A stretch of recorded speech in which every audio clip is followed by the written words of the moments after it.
Radio Grand Lac. Vos émissions préférées sont toutes sur Radio Grand Lac. Cette émission vous est présentée par Bricomarché Grésy-sur-Aix. Le grand bain de l'écho. Plongez dans l'économie et le monde de l'entreprise avec Benjamin sur Radio Grand Lac. Bonsoir à toutes et à tous, chères auditrices et auditeurs de Radio Grand Lac. Bienvenue dans le grand bain de l'écho, notre second grand bain de l'écho du mois de mars 2025. J'ai le plaisir aujourd'hui d'accueillir dans cette émission, dans notre grand bain de la vie locale bimensuel, mon ami Damien Bornand. Bonsoir Damien. Bonsoir Benjamin, bonsoir à tous. Damien que je reçois à deux titres aujourd'hui. D'abord en tant que notaire et élu de la Chambre interdépartementale des notaires de Savoie et de Haute-Savoie, dont le siège est à Pringy, sauf erreur de ma part, c'est exactement ça. Dans la très très proche périphérie annécienne. Et c'est d'ailleurs une particularité effectivement de cet ordre notarial d'être composé des chambres des deux Savoies. Et Damien interviendra également en fin d'émission sur un thème sur lequel il est d'ailleurs déjà intervenu il y a une quinzaine de jours pour présenter, ou plutôt pour lancer le compte à rebours, comme je l'ai annoncé sur les réseaux sociaux, d'une merveilleuse opération caritative en faveur de l'association Arc-en-Ciel des rêves pour des enfants, et qui sera organisée le samedi 5 avril au Casino Grand Cercle d'Aix-les-Bains, donc au profit de cette association et avec un merveilleux mentaliste qui est Victor Vincent, et qui animera bien évidemment ce dîner-spectacle où à peu près 500 personnes sont attendues. C'est ça, on y est à quelques personnes près aux 500. Donc ça veut dire qu'il reste encore quelques places. Absolument. Et qu'on peut encore s'inscrire. Alors Damien, on est là pour parler, puisqu'on est dans une émission économique, on est là pour parler de l'activité notariale dans le monde de l'économie, et elle est évidemment très importante. C'est vrai qu'on a tous une forme d'image d'Épinal à l'esprit, le notaire de famille qui gère la succession, qui recueille le testament. Bien évidemment, c'est un aspect très important de la profession, mais tu nous diras tout à l'heure qu'au-delà de ces fonctions régaliennes, selon l'expression qu'on a évoquée ensemble en préparant l'émission, il y a également bien d'autres domaines d'intervention du notaire, et des domaines d'intervention qui couvrent très largement le droit de l'entreprise, puisque la particularité des avocats, profession que j'exerce par ailleurs, et des notaires, c'est d'avoir aussi des domaines de compétences partagés, notamment au droit des sociétés. Et puis bien évidemment, on évoquera, je pense, un aspect qui intéressera tout particulièrement nos auditrices et nos auditeurs, c'est l'état du marché immobilier, sa complexité, les conditions dans lesquelles, j'allais dire, l'État et les collectivités publiques peuvent impacter, si j'ose dire, l'état de ce marché, avec un certain nombre de dispositifs d'aide publique aux relances. Ce sera pour, on va dire, la dernière partie de l'émission, consacrée naturellement à la profession de notaire et à son intervention dans le monde de l'entreprise. Et puis, comme précédemment indiqué, nous clôturerons cette émission avec une nouvelle petite annonce concernant le dîner-spectacle du 5 avril. Alors Damien, on se connaît depuis très longtemps, et on se connaît en réalité à travers des activités extra-professionnelles, mais qui sont quand même un petit peu en lien avec le monde professionnel, puisque on va pas cacher qu'on est membre du même club Rotary dont tu es le président. C'est notre Rotary Club de Chambéry-Challes-les-Eaux. Absolument. Le Rotary, c'est un club service, et toi, tu as eu cette vocation assez tôt, même très tôt, à la sortie du lycée, ou peut-être même au lycée. Ouais, c'est ça. C'est de t'intéresser au Rotary. Je te laisse nous en dire un mot, parce que c'est quand même notable. C'est effectivement, merci, à la fin du lycée qu'une amie m'a présenté le Rotaract, donc c'est le Rotary Jeune. Il n'y avait pas de Rotaract sur Chambéry, les antennes les plus proches étaient à Lyon et à Grenoble. Donc j'ai commencé sur Grenoble, et puis rapidement on a monté une petite équipe de copains de la fac de droit en majeure partie, pour créer un Rotaract sur Chambéry. Alors, il avait existé il y a quelques dizaines d'années. On a fait des belles actions hein, quand on était au Rotaract. On était à peine majeur. On a pris notre bâton de pèlerin. On a organisé des galas. On a organisé des rallyes de voitures avec à chaque fois un but caritatif. L'objectif, c'était de se faire plaisir pour faire plaisir à des gens et à des causes qui méritent qu'on s'intéresse à elles. Donc, voilà comment l'aventure a démarré. Puis après, rapidement, on a été parrainé par le club de Chambéry-Chal, auquel on fait partie tous les deux. Et c'est tout naturellement, du coup, quand je suis devenu grand, que j'ai rejoint le Rotary Chambéry-Chal, une belle troupe de copains, pour continuer l'aventure dans le Rotary. Oui, absolument. Moi, je me souviens très bien effectivement de toi et de tes camarades du Rotaract, extrêmement actifs. Ça mérite d'être souligné parce que à l'époque, vous avez recréé un club qui n'existait plus depuis plusieurs années. Et il faut simplement rappeler que le Rotary, c'est pas simplement, voire c'est même pas du tout un club de notables, c'est aussi un club service et principalement un club service. Je vais rappeler quand même que l'opération le dîner spectacle du 5 avril qui va accueillir 500 personnes, c'est naturellement une action qui va profiter à une association et donc à des enfants et des enfants qui sont dans la souffrance, la maladie, la douleur. Lorsque effectivement cet ADN entre guillemets, ce virus virus là pour le coup de la volonté de servir vient aussitôt. Moi je l'ai constaté, je l'ai remarqué puisque tu as grandi entre guillemets dans ces sphères du jeune Rotary et que tu es ensuite devenu un membre à part entière effectivement du Rotary. Et de notre club de Chambéry, Châles-les-Eaux, que tu présides désormais.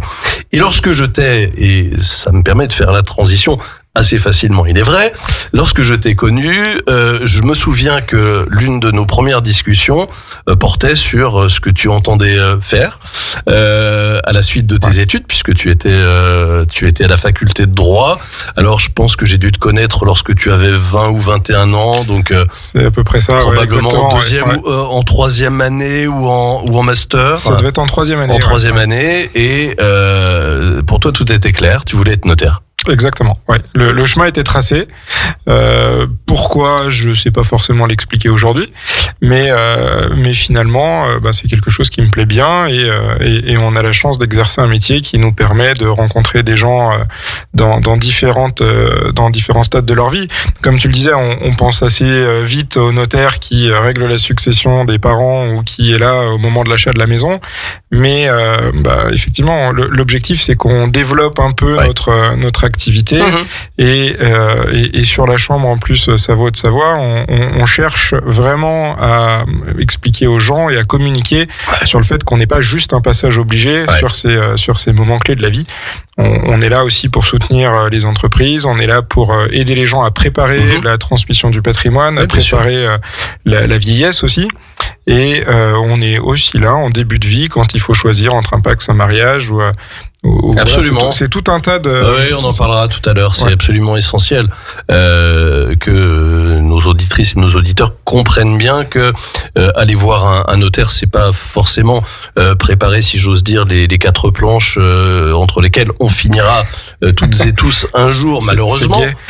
Non, mais c'était simplement pour dire qu'il faut aussi avoir la vigilance et la clairvoyance d'aller voir un notaire quand il est temps pour éviter aussi, ça n'est pas un gros mot, de payer des droits de succession qui sont parfois prohibitifs lorsqu'on ne prend pas des précautions importantes, notamment lorsqu'on n'a pas des enfants en ligne directe et que ou qu'on en a qu'un. Enfin, vu la valorisation de l'immobilier sur notre secteur, absolument. C'est vrai que les droits de succession, ils arrivent assez vite et assez fort.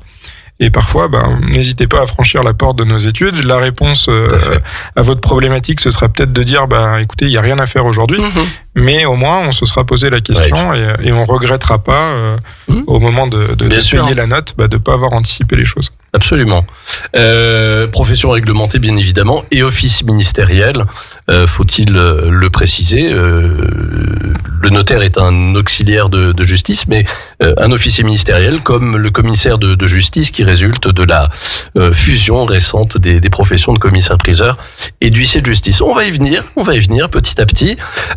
Ces études donc sont longues parce que pour devenir notaire, il faut, j'allais dire, quelques années au total. Il faut effectivement faire 7 ans d'études post-bac. 7 ans d'études. 5 ans sur les bancs de la fac, 2 années en alternance pour s'imprégner un petit peu du métier. Je pense qu'on apprend plus sur les 2 dernières années que sur les 5 premières. C'est un métier qui est un métier humain avant tout, et c'est vrai que de l'apprendre au contact du client, c'est essentiel. Ouais. Au terme de ces 7 années, donc on devient notaire en exercice. Alors on devient diplômé notaire. On devient diplômé notaire. Ouais, tout à fait. Et après, il faut passer un certain nombre d'encombres, plus exactement d'étapes. Et peut-être peux-tu nous parler, parce que on en a beaucoup parlé, bien évidemment, des suites de la loi de 2017, la loi Pacte. De dispositions qui ont ouvert la profession de notaire, alors de façon parfois peut-être un petit peu incomprise et très volumétrique, parce que on a vu beaucoup de nouveaux notaires arriver sur le marché. Est-ce que tu peux nous expliquer quelle est la genèse, si j'ose dire, et les principales caractéristiques de ce mouvement important dans la profession de notaire, pour permettre aussi de comprendre quel était le volume de notaires il y a encore une petite dizaine d'années, et ce qu'il est devenu aujourd'hui. Peut-être tu pourras nous parler de chiffres au niveau national et puis au niveau départemental ou pluridépartemental. Alors effectivement, pendant très longtemps, pour pouvoir être notaire associé, alors on pouvait être notaire au sein d'une étude, mais pour pouvoir être associé et donc avoir sa propre étude, il fallait racheter les parts d'un confrère qui partait à la retraite. Et avec la loi, alors qu'on a appelé la loi Macron, on a permis à certains confrères de créer leur étude, alors qu'avant c'était relativement compliqué. Il y avait une poignée d'études qui se créaient par an. Là, donc c'est le ministère de l'économie. Alors on comprend toujours pas trop pourquoi il s'est immiscé là-dedans, mais il a considéré que dans certaines zones en France, il y avait besoin de plus de notaires et a ouvert des études. Donc il faut s'inscrire pour pouvoir être tiré au sort et du coup ouvrir son étude dans une zone qui est prédéterminée. Alors on a ouvert la profession à un moment donné où l'activité était relativement forte, donc ça a fait grincer des dents forcément ceux qui ont payé pour pouvoir exercer. Mais en même temps, est-ce qu'il n'y avait pas un peu de la place pour tout le monde? Je pense que si. Aujourd'hui, c'est sûr que on a toujours des vagues de création qui interviennent, mais on les sent un petit peu moins puissantes qu'à l'époque, parce que forcément aujourd'hui, avec une activité qui est un petit peu plus compliquée, alors c'est pas du suicide de créer son étude, mais c'est évidemment un petit peu moins séduisant qu'il y a quelques années où les études se remplissaient presque toutes seules. Alors je dis pas qu'il faut pas cravacher pour monter son étude, et franchement j'ai un profond respect pour mes confrères qui se sont lancés, parce qu'objectivement je suis pas sûr que j'aurais pu le faire, mais je pense que les temps sont beaucoup plus durs qu'à l'époque, et forcément c'est moins rentable tout de suite, quoi. Bien sûr, parce que naturellement cette loi de 2017 est venue impacter de manière assez importante le volume des notaires titulaires, donc de leur propre office ministériel. En termes de chiffres, donc avant la loi, alors j'ai pas forcément les chiffres en tête, mais sur la Savoie, je pense que je dirais qu'on a dû créer 10% d'études en plus, quelque chose comme ça. Ouais. Ce qui est quand même très significatif par rapport aux précédents taux d'augmentation année par année, bien évidemment. Une poignée d'études en réalité dans un département. Voilà. Et ce qui a été peut-être un petit peu mal fait au niveau de la loi, c'est que les zones étaient très étendues et forcément les créations sont concentrées sur les secteurs les plus attractifs. Alors sur Aix-les-Bains, il y a eu beaucoup de créations. On le sait, effectivement. Forcément, dans l'avant Pays Savoyard, ça a été un petit peu moins la vérité, quoi. Évidemment, c'est ce qui pose un problème de maillage du territoire, parce qu'il y a effectivement des zones qui sont un petit peu plus délaissées et c'est légitime. c'est une problématique que l'on rencontre dans le domaine médical et dont on parle depuis des dizaines d'années, puisqu'on parle des déserts médicaux et d'un certain nombre de contrées qui ne sont pas extrêmement appréciées par des professionnels qui ne s'installent pas en tant que médecins. Voilà aussi une difficulté qu'on retrouve dans le domaine du droit, dans le domaine juridique, et après tout, c'est assez logique finalement de ne pas pouvoir susciter des vocations dans des endroits qui ne sont pas nécessairement... On a la réalité économique en face aussi, et forcément, évidemment. Il faut que tout le monde puisse vivre, quoi. Et il faut que tout le monde puisse payer ses charges de structure, de personnel, et tout ça est aisément compréhensible. Puisque quand on aura rappelé que l'étude notariale est une entreprise, on aura rappelé quand même une donnée essentielle, avec bien évidemment des salariés et plusieurs dizaines de milliers de salariés en France, et selon d'ailleurs une nomenclature de postes qui est historiquement identifiée, avec notamment des clercs rédacteurs, on pourra en parler éventuellement, mais ce qui est intéressant peut-être dans un premier temps, et comme on le disait tout à l'heure, c'est que tu nous instruises des missions, on va dire, traditionnelles, classiques du notariat. Rappelez que toi, donc, tu as fait ton entrée dans une étude de notaire dans laquelle tu es désormais associé, qui est l'étude Actes et Sens, qui est située à Chambéry, et que tu es par ailleurs, et c'est, j'allais dire, la raison, en tout cas le motif pour lequel tu es présent ce soir, tu es élu de la chambre interdépartementale des notaires établie à Pringy. Tu occupes donc les fonctions de syndic, c'est-à-dire que tu recueilles les plaintes, les réclamations. On essaie de répondre aux clients, effectivement, qui sont pas toujours très contents, on va dire, de la façon dont leur dossier est géré par certains confrères. Ce qui arrive dans tous les métiers, avec effectivement un ordre professionnel qui est chargé de faire un peu la police. Même chose chez les avocats, chez les médecins, les pharmaciens. Il y a un ordre professionnel qui gère, qui plus qu'un organe de tutelle, puisqu'il fait respecter des principes aussi de délicatesse, de déontologie de manière générale, qui sont extrêmement importants et qui sont la garantie pour celui qui franchit la porte d'un cabinet d'avocat ou d'une étude notariale ou de toute autre profession réglementée, que on est, j'allais dire, traité dans le respect de la loi, dans le respect qui est dû bien évidemment à celui qui va voir ses professionnels. Alors, ces missions régaliennes, elles sont évidemment connues. Oui, c'est ça, c'est la vente immobilière essentiellement, qui va représenter, on va dire, je pense à peu près les 2/3 du chiffre d'affaires d'une étude classique, et le droit de la famille, et plus spécifiquement le droit des successions, auquel on pense tous. Quand on perd un proche, on pense aux pompes funèbres et au notaire, presque dans les premiers instants. Oui, bien sûr. C'est effectivement des moments qui sont importants dans la vie des gens, et on est là aussi pour les écouter et pas uniquement pour vendre nos actes et faire de la tambouille juridique. C'est vraiment un accompagnement qui doit être proposé dans ces moments-là. Et au-delà de ces fonctions auxquelles on pense tous, notre étude, c'est pas uniquement un passage obligé. Vous pouvez venir nous voir quand vous envisagez de construire votre couple pour savoir si il faut vous paxer, s'il faut vous marier, quelle est la différence entre les deux régimes, quel est le risque de rester finalement en concubinage.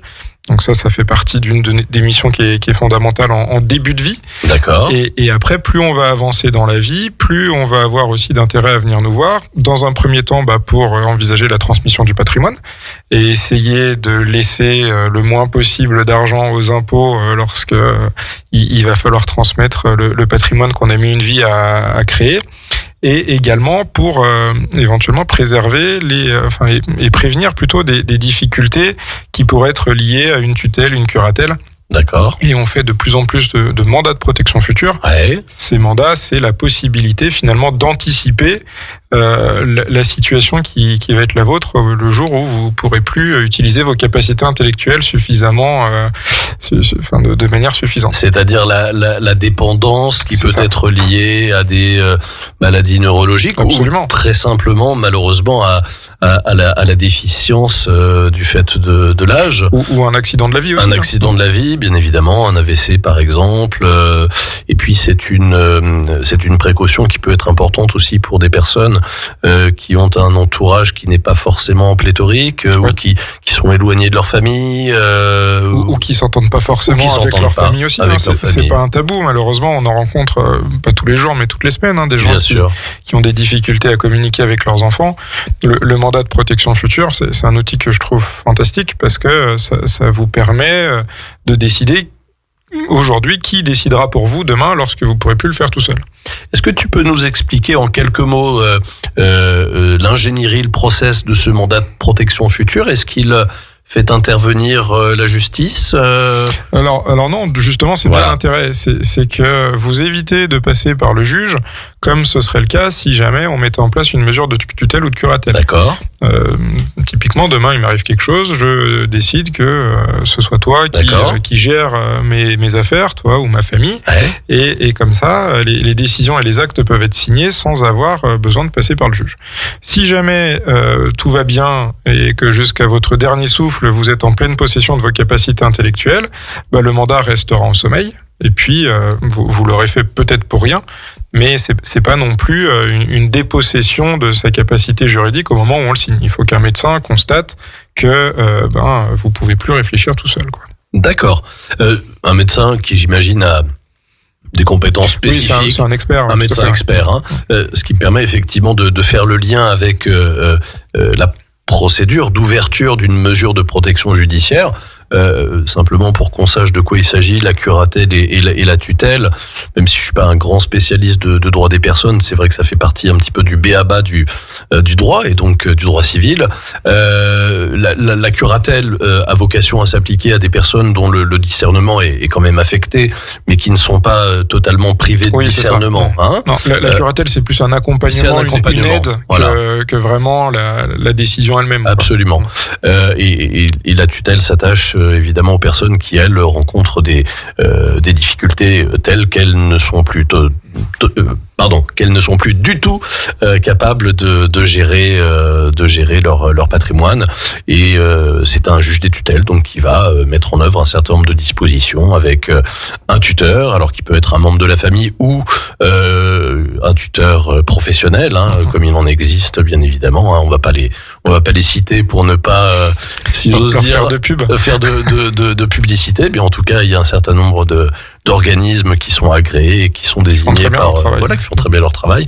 Je pense qu'il peut être important aussi parfois, la plupart du temps, d'avoir un organisme qui fait office de curateur avec du recul et de l'indépendance par rapport à des intérêts familiaux qui sont parfois un petit peu contrariants et qui m'amènent à penser que nous allons faire une première pause musicale. Et on retarde, pardon. Excusez-moi non. On me dit, ah oui, non, je suis désolé, c'est moi qui suis pas bon, parce qu'on me dit la pause musicale va être différée de quelques minutes, et donc oui, parce que j'avais prévu une petite respiration musicale qui sera donc différée de quelques minutes. Alors, on en revient sur ce mandat de protection future, qui permet donc de mettre en œuvre,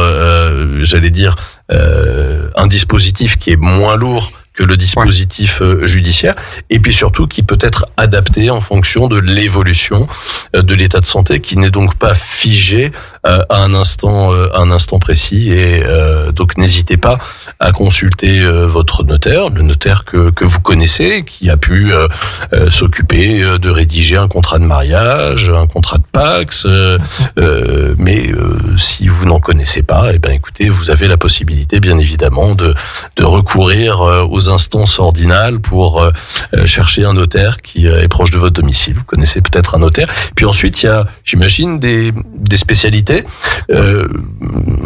comme dans les cabinets d'avocats, des études qui sont plus ou moins spécialisées dans les affaires familiales, immobilières ou sociétales, puisque c'est également un autre aspect, bien évidemment, de la... Voilà, effectivement, c'est le troisième volet de notre activité, le droit des sociétés.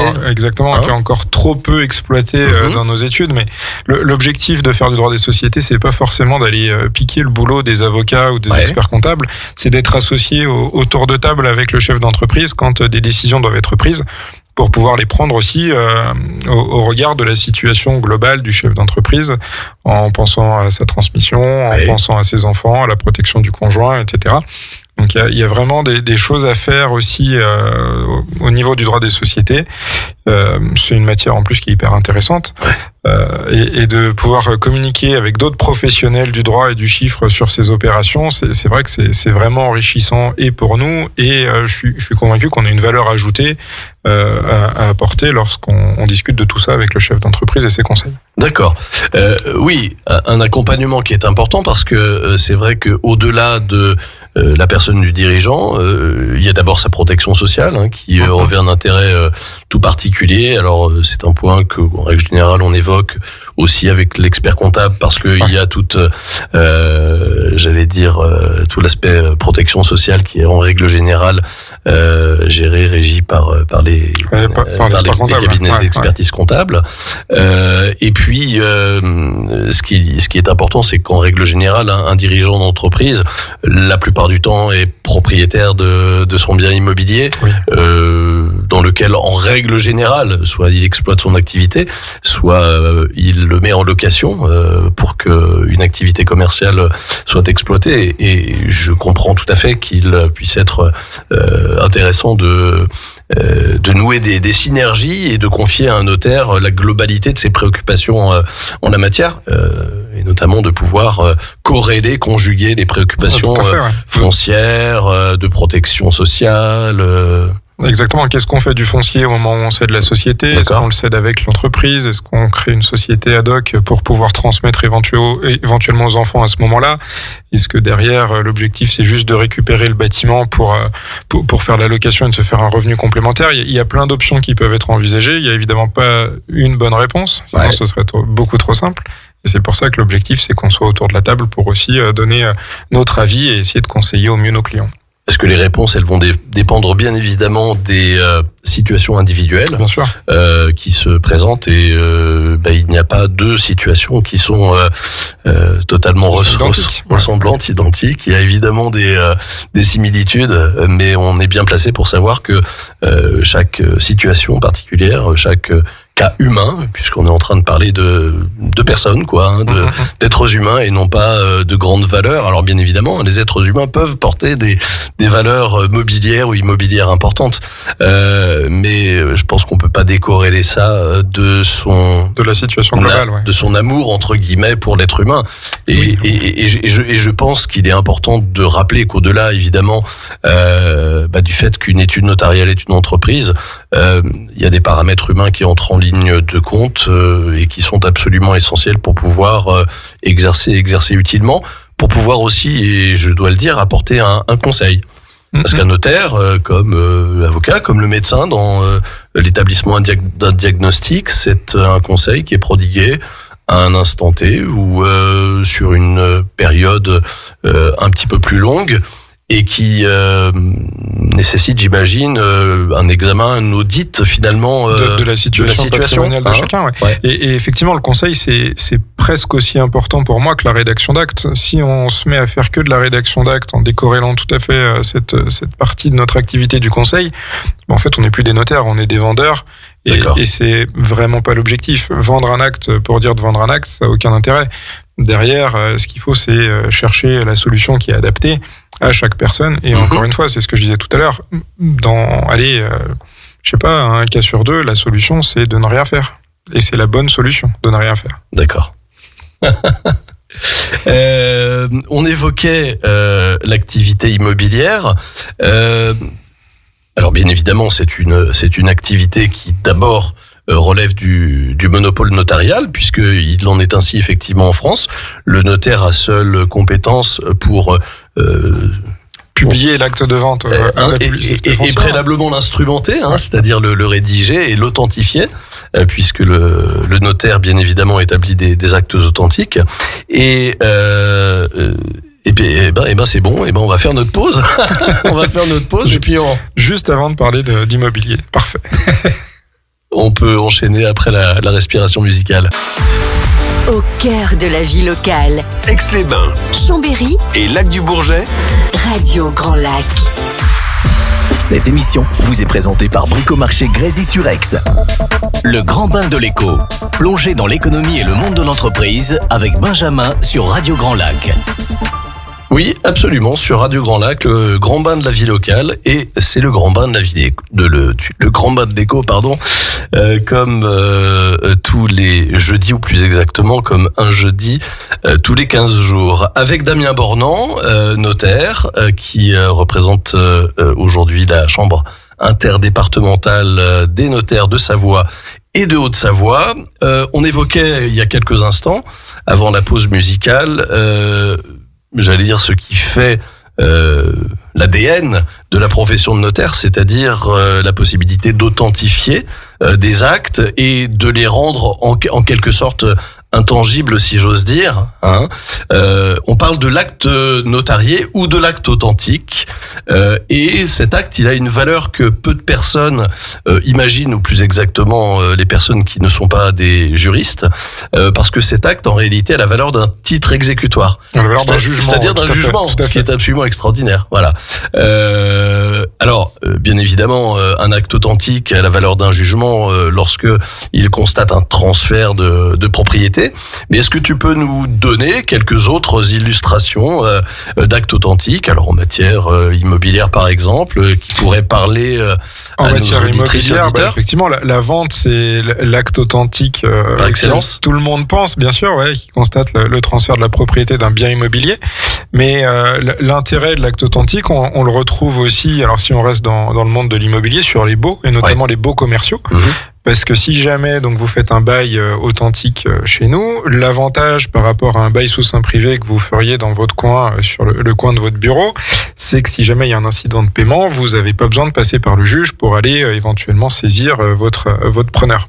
Oui. Donc ça, c'est quand même une vraie sécurité pour le propriétaire bailleur, et surtout en matière de baux commerciaux. Baux d'habitation, c'est il y a un petit peu moins d'enjeux. Bien sûr. Mais si vous avez des bâtiments industriels ou des grandes surfaces de bureaux avec un locataire qui paye pas son loyer, vous pouvez quand même gagner un peu de temps, parce qu'on sait que la justice, malheureusement, elle a un délai qui est pas toujours compatible avec celui de la vraie vie, pour récupérer votre bien, quoi. C'est un petit peu dramatique, mais il faut pas oublier que derrière chaque propriétaire, il y a parfois des prêts à rembourser, il y a des banques et des créanciers, donc c'est pas forcément être un gros méchant que d'essayer de récupérer son bien quand on a un locataire qui paye pas son loyer, quoi. Bien sûr. Voilà. Donc, point important à retenir, effectivement, qui s'attache à l'intervention du notaire, c'est l'authentification de l'acte qu'il instrumente. C'est du jargon juridique, on est entre juristes, mais on va pas non plus vous... On va essayer de ne pas perdre les gens tout de suite. Non, on va pas perdre les gens, et au contraire, on va... nous rassembler pour évoquer évidemment une problématique, parce que si l'immobilier se portait comme un charme, ça se saurait. Il a bien évidemment rencontré des fluctuations, des intempéries, c'est le moins que l'on puisse dire, au cours de ces dernières années. Et on va en parler bien sûr, Damien, et la Chambre des notaires, de manière générale, la profession de notaire, et je pense la mieux habilité à nous dire ce qu'il en est de l'état du marché immobilier actuel, en rappelant que les études notariales se sont dotées, en tout cas pour celles qui sont les plus importantes, de services de promotion immobilière également. Alors pas de promotion, de négociation immobilière. Autant pour moi, pas de promotion, pas de construction, de négociation immobilière, de mise en rapport. C'est ça. De mise en rapport entre vendeurs et acquéreurs. Non, c'est ma langue qui a flanché, c'est un lapsus qui n'est pas du tout pas de souci. Révélateur. De négociation immobilière. Ça fait partie effectivement des activités, alors qui sont pas des activités régaliennes comme celles dont on parlait tout à l'heure. C'est des activités annexes qu'on a développées. Alors en réalité, sur le territoire Savoie-Haute-Savoie, c'est vrai que on s'y est mis peut-être un petit peu tard dans certaines régions et dans certains départements, c'est historique. Je pense notamment au nord de la France, où les notaires ont toujours fait de la négociation immobilière.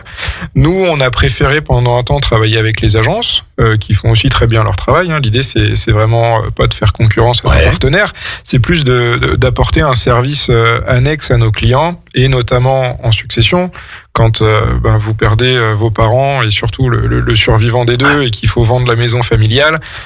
c'est toujours plus simple, on va dire, de tout laisser à son notaire pour gérer et le volet successoral et essayer de vendre au meilleur prix la maison qui était le domicile du défunt, quoi. D'accord. Ce qu'on peut dire, c'est qu'effectivement, les notaires continuent de travailler en lien, bien évidemment, avec des agences immobilières et qu'il ne s'agit pas de couper ce cordon, en tout cas ce lien qui existe historiquement.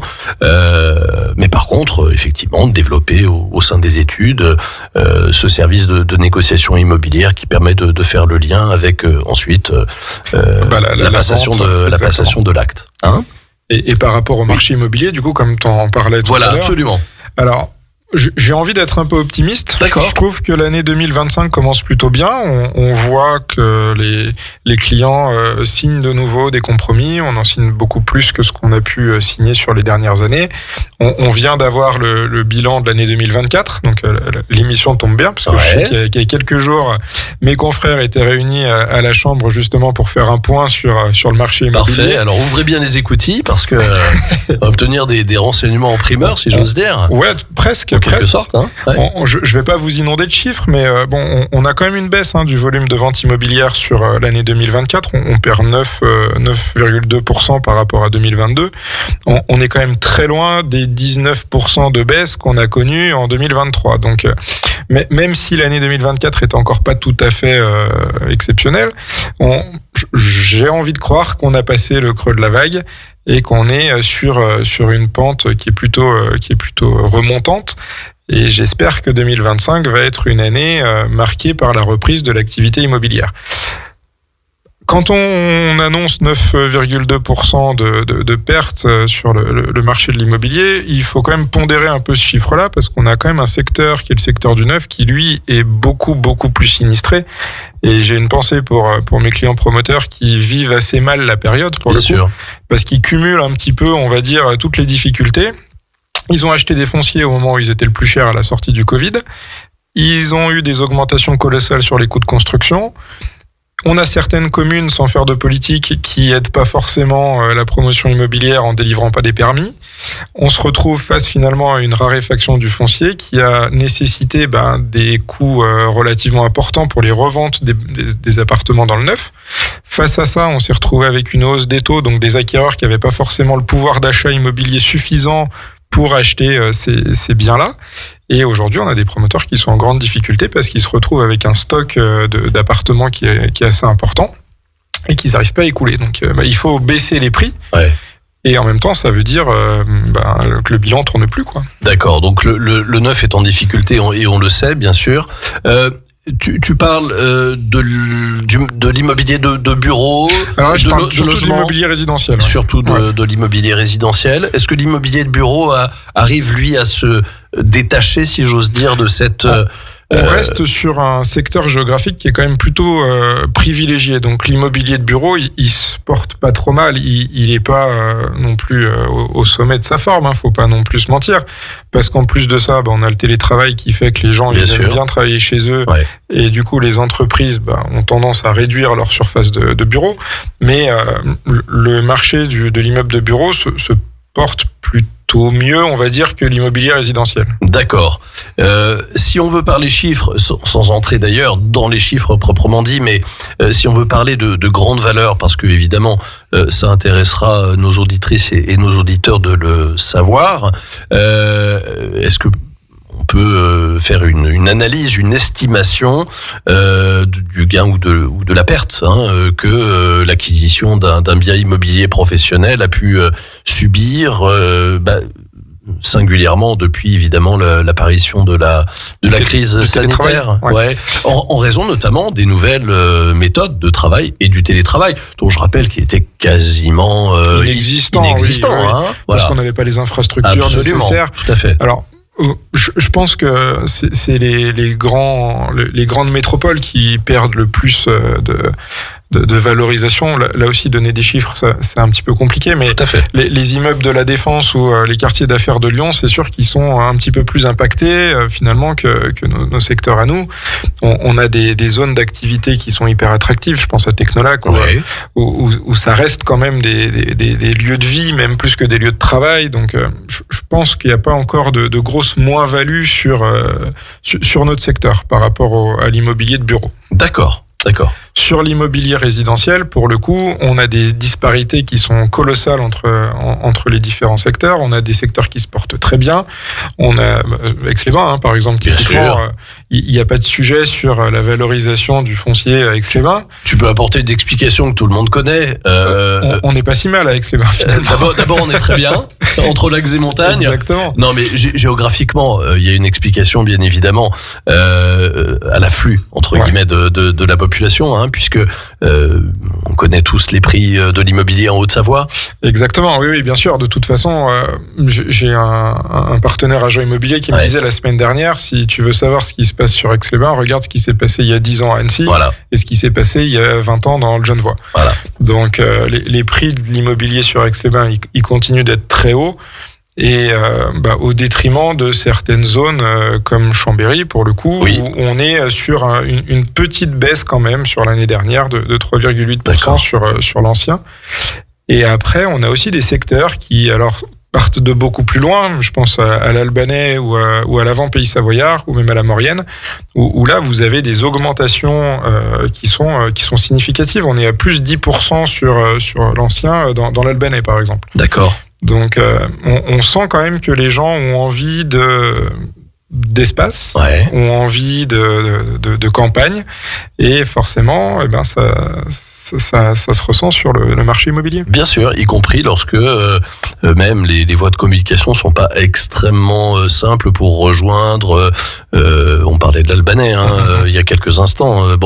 Il y a quelques contrées qui sont situées un petit peu dans les terres, un petit peu trop dans les terres parfois, et qui sont pas forcément au bord de la gare de péage de Grésy ou de Rumilly. Mais je crois savoir que il y a un projet d'ouverture de l'autoroute. Voilà, absolument. Sur Albins. C'est ça, sur Albins, qui va probablement permettre de désengorger un petit peu, et puis surtout de rejoindre des lieux de vie ou des localisations professionnelles, parce que Rumilly, c'est évidemment un site industriel très très important, et il était important de pouvoir d'éviter en tout cas d'engorger, Rumilly étant quand même à plus de 15 km, je crois, de la sortie d'autoroute. Peut-être, ouais. Voilà, bon.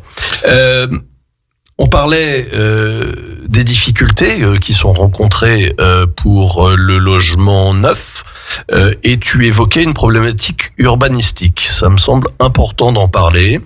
On va évidemment pas faire de politique du tout. On va juste faire un constat. Oui, il y a des communes qui délivrent plus de permis de construire que d'autres. Oui, absolument. On a des communes pour qui on a la sensation que la construction, c'est un gros mot. Et pourtant, il y a une vraie nécessité de loger les gens. Ouais. Donc, il faut trouver aujourd'hui des solutions pour que les promoteurs puissent quand même bâtir. Parce que c'est quand même des éléments qui sont fondamentaux pour qu'une ville garde de son attractivité. Si vous pouvez pas habiter dans une ville, au bout d'un moment, forcément, la ville va perdre de son attractivité. On a, au-delà des volontés locales, la loi ZAN, je ne sais pas si vous en avez entendu parler, qui souhaite... on va dire éviter d'utiliser des terres aujourd'hui qui sont pas urbanisées. Donc sur les grands terrains, le grand terrain à bâtir sur lequel vous pouvez faire un magnifique programme sans aucune difficulté, malheureusement il n'existe plus celui-là. Aujourd'hui la volonté c'est plus d'aller sur la reconstruction de la ville sur la ville. Et forcément, ça implique des coûts qui sont parfois pas neutres quand il s'agit de dépolluer une usine. Je pense notamment à Vétrotex. Oui, bien sûr. Qui devient un écoquartier. Et en plus, je suis au quotidien les travaux parce que les bureaux sont à côté. Compte tenu de ton implantation professionnelle, oui, bien sûr. C'est vrai que c'est plus des sujets comme ça qui aujourd'hui intéressent les municipalités. Bien sûr, bien sûr. Donc, il faut que le prix du foncier soit en corrélation avec ça. Ouais. Pour pour que les projets qui sortent puissent être accessibles à tous et répondre à la nécessité de logement qui est quand même une réalité. Et qui est très prégnante. C'est vrai qu'à Chambéry, on a vu quand même la ville... j'allais dire se transformer, et en particulier ce quartier dont tu parlais, qui était un quartier, une zone d'activité qui s'est développée au fur et à mesure. J'ai moi-même travaillé pendant quelques années et qui est devenu aujourd'hui un des phares entre guillemets en termes d'activité professionnelle et de logement. Mais lorsque l'on parle bien évidemment de logement neuf, on parle au départ d'un permis de construire, d'une demande de permis de construire qui doit faire l'objet d'une acceptation par un service urbanistique d'une commune. C'est une réalité qu'il est peut-être bête de rappeler, mais qu'il faut quand même rappeler parce que malheureusement, lorsqu'on a un projet foncier, on peut pas toujours aller au bout, si j'ose dire, si les étapes urbanistiques n'ont pas été franchies. Est-ce que tu peux simplement nous indiquer en deux mots ce qu'il est indispensable de réunir comme condition pour pouvoir avoir un projet d'implantation d'immeubles viable ? Alors il faut que votre projet y réponde au PLU, au plan local d'urbanisme qui est établi par aujourd'hui c'est plus par les communes, c'est par l'agglo qui gère ce volet urbanistique, tout à fait. Et en fonction des zones et des décisions politiques, vous pouvez construire plus ou moins de surface de plancher.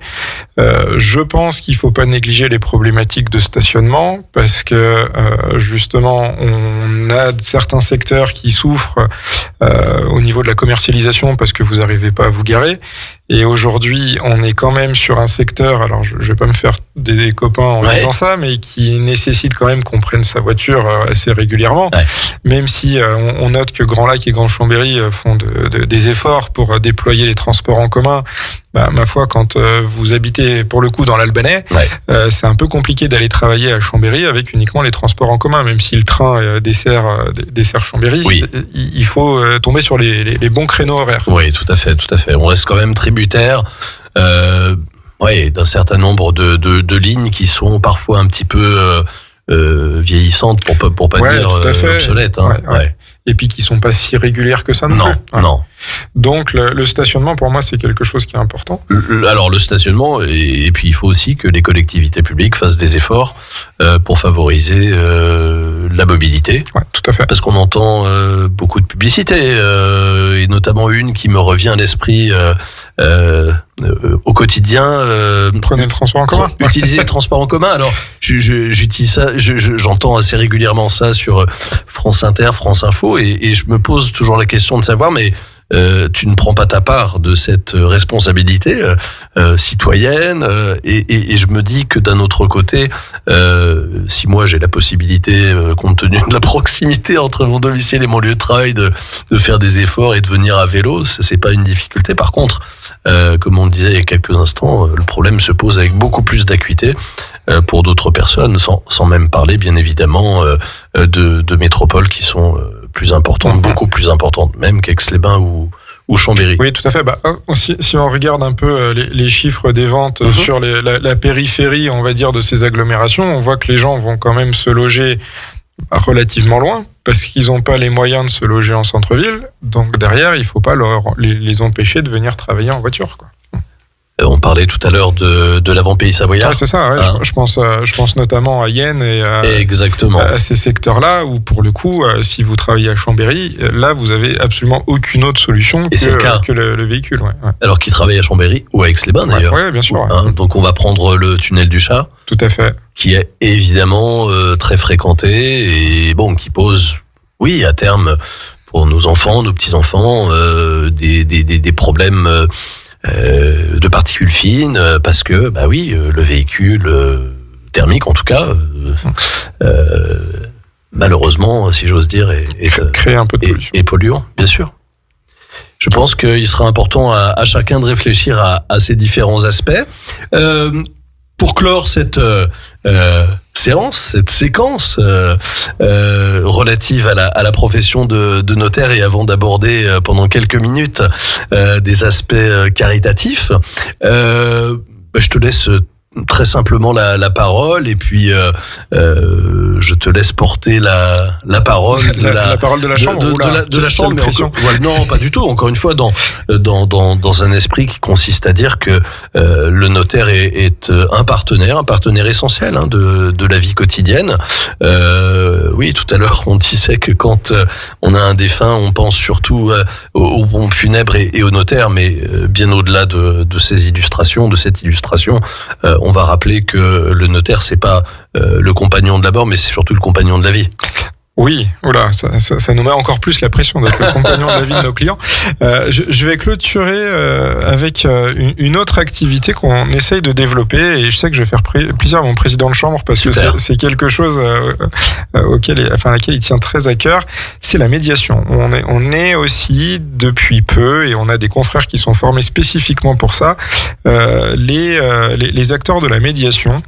La médiation, c'est quoi ? C'est essayer de discuter avec la personne avec qui on n'a plus envie de discuter.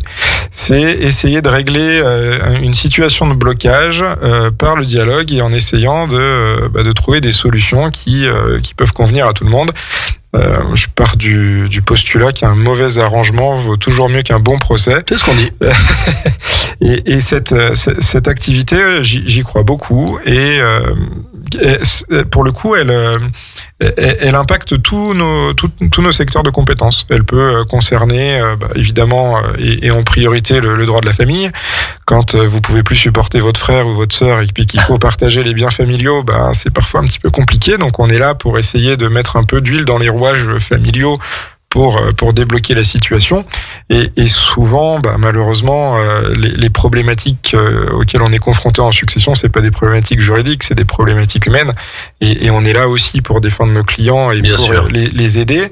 C'est une activité qu'on peut rencontrer dans les domaines économiques, avec des difficultés qui peuvent se rencontrer entre un cédant et un cessionnaire d'entreprise, sur des éléments qui auraient été cachés ou qui auraient été incompris avant d'aller au tribunal. On peut aussi retrouver ce volet en droit immobilier avec souvent les problématiques de servitude. La servitude, c'est un vrai sujet. Ouais.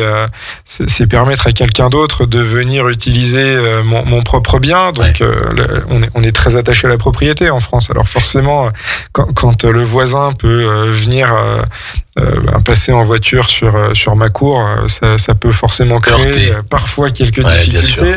Et la médiation, elle est là pour régler les problèmes qui pourraient aussi se poser dans ce cas-là. Pour éviter parfois que des situations se résolvent à coup de fusil, ouais. Moi j'allais dire à coup de poing. Oui, à coup de poing. Non, oui, il y a des difficultés de voisinage qui parfois malheureusement prennent des tournures extrêmement préoccupantes. Absolument. Ouais. Bon, après on peut comprendre qu'effectivement ça heurte et comme tu le disais tout à l'heure, parce que le droit de propriété c'est un des fondements de notre droit et de nos grands principes généraux.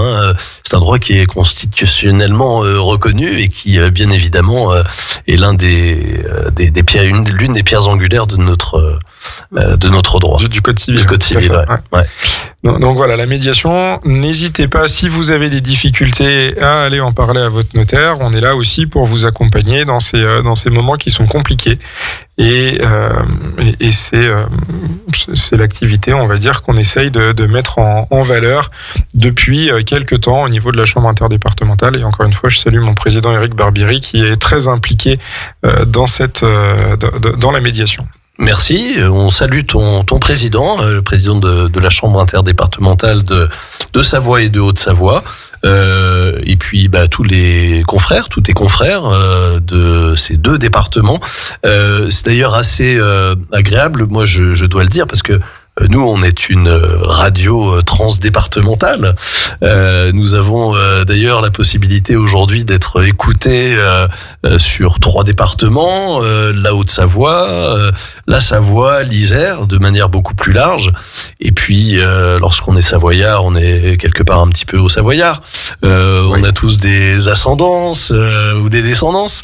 Et c'est assez heureux de voir que chez les notaires et pas dans d'autres professions très nombreuses, eh bien un ordre professionnel a décidé d'unir les deux départements. Et je trouve que c'est une initiative très heureuse et qui est d'ailleurs ancienne.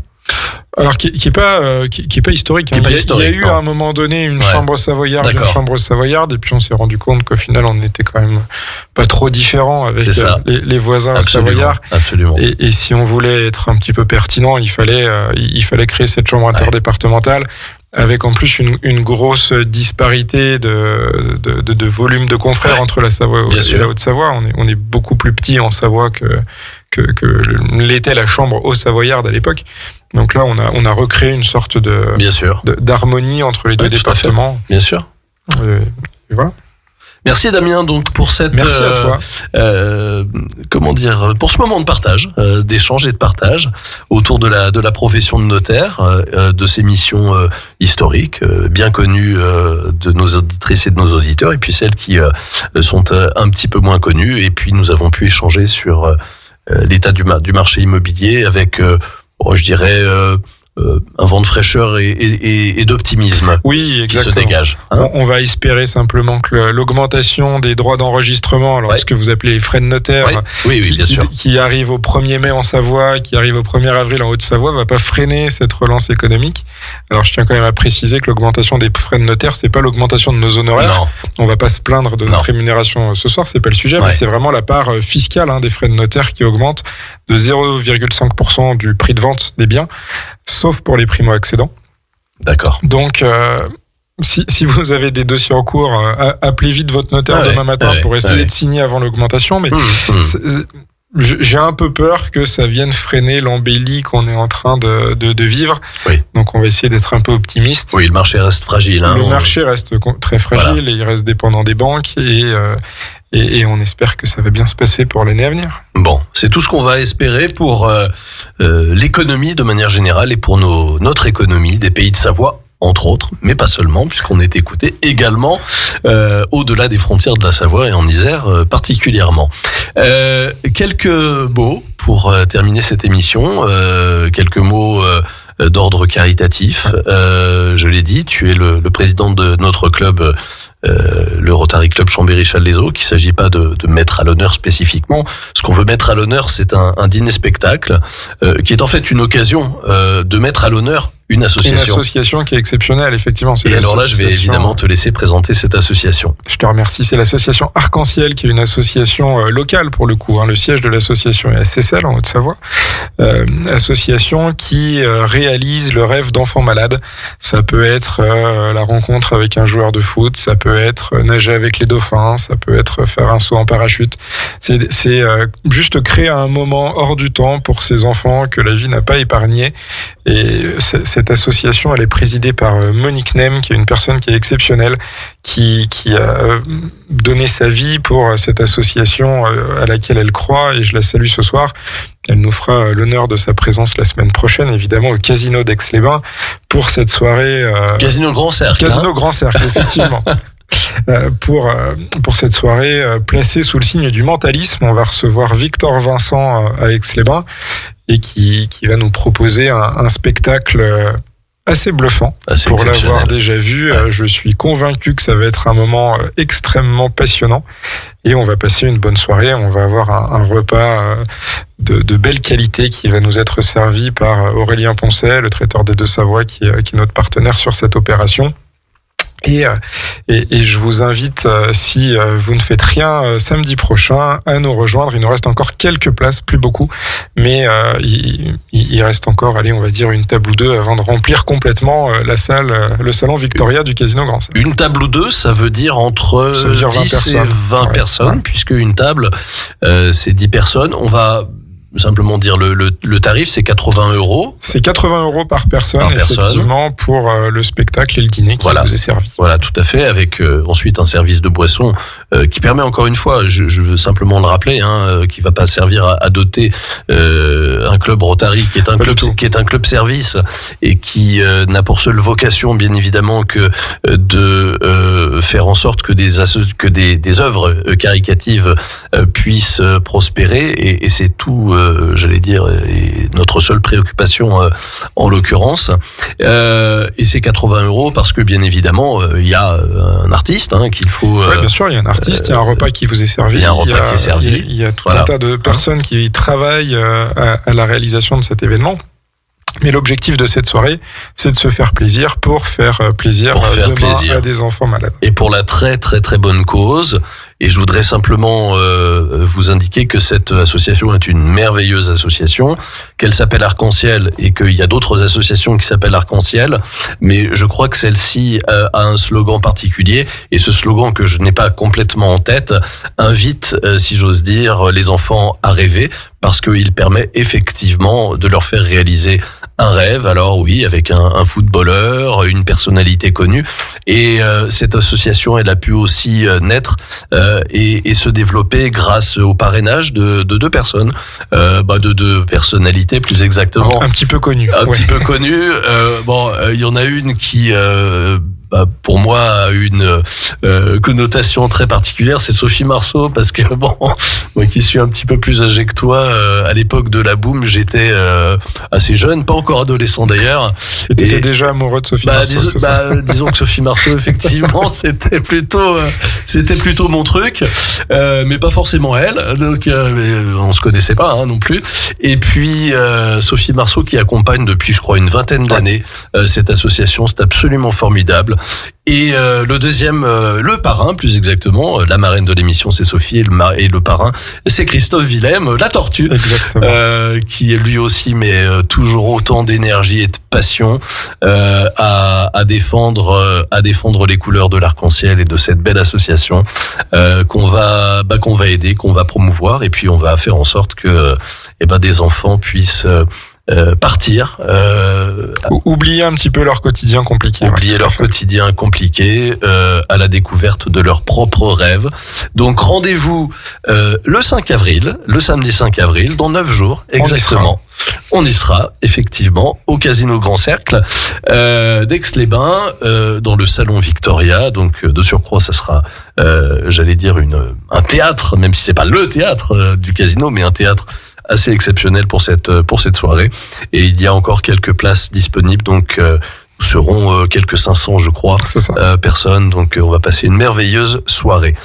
Ainsi s'achève, avec quelques petites minutes, si j'ose dire, de retard, ce grand bain de l'écho, le deuxième grand bain, ou le second plus exactement, puisque c'est le dernier de ce mois de mars. On va se retrouver avec énormément de plaisir le jeudi 11 avril prochain, le 10 avril, pardon, le 10 avril. Le 11 avril, ce sera un vendredi, donc on se retrouvera le 10 avril, puis ensuite le 24 avril, et puis alors, par contre, après, il y aura un petit peu de changement, parce qu'il ne vous aura peut-être pas échappé, si vous prenez un petit peu d'avance, que 2 jeudis vont être fériés, le 1er et le 8 mai, et donc nous ne serons pas à l'antenne ces jours, mais pour l'instant, on va se contenter de vous donner rendez-vous le jeudi 10 avril pour une très belle nouvelle émission, pour un nouveau grand bain de l'écho, une nouvelle immersion dans le grand bain de la vie locale. Merci Damien.